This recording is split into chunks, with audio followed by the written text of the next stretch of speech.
Y aquí hay algo que tal vez sea un poco difícil de entender, pero vamos a tratar de hacerlo. Y es que los griegos de ese siglo octavo consideraban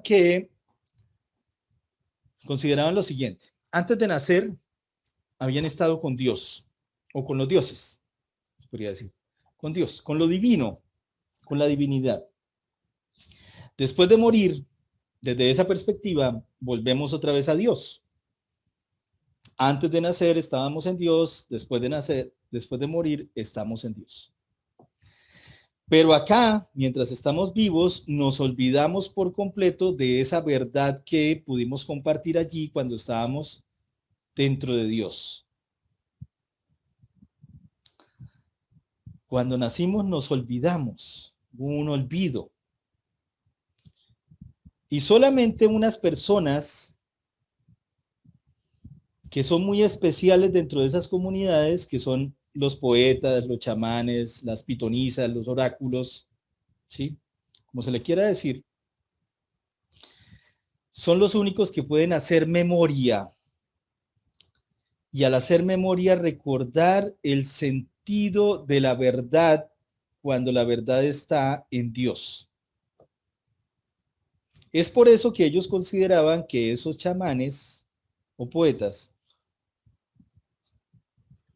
son sabios porque son como medios o puentes entre la verdad de los dioses y la verdad de nosotros, los seres humanos. Ese es el sentido, de hecho, del poeta, del sacerdote, que es un mediador entre Dios y los seres humanos y trae la verdad de los dioses. En el caso de los griegos, a la verdad le llamaban aletheia, esta palabra, aletheia. Dentro de esa palabra está la palabra lete, que es olvido, y la A, que es privativa, no olvido, es como memoria, memoria de la verdad. Entonces, el poeta lo que hace es una narración oral, porque en ese tiempo era oral, no se escribía nada, todo era oral.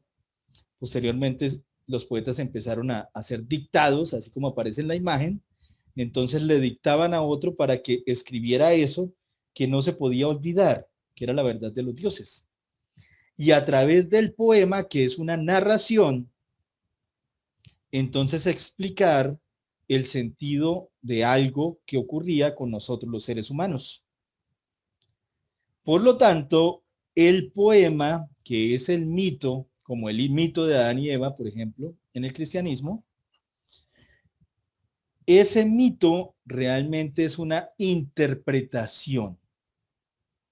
Es una interpretación, por ejemplo, de la posición que tienen los seres humanos respecto de Dios, respecto de los demás hombres o seres humanos y respecto de la naturaleza en general. Tiene que explicar eso, tiene que explicar, por ejemplo, en el cristianismo, dónde se dio el pecado original y cuál es el pecado original, cuál es esa culpa que llevamos a cuestas de allí en adelante, en qué consiste ese pecado, por ejemplo. Y eso es muy importante para entender el mundo en términos cristianos. Pero si no fuéramos cristianos, entonces el mito que nos explicaría cómo llegamos acá al mundo sería el mito de Prometeo y Epimeteo.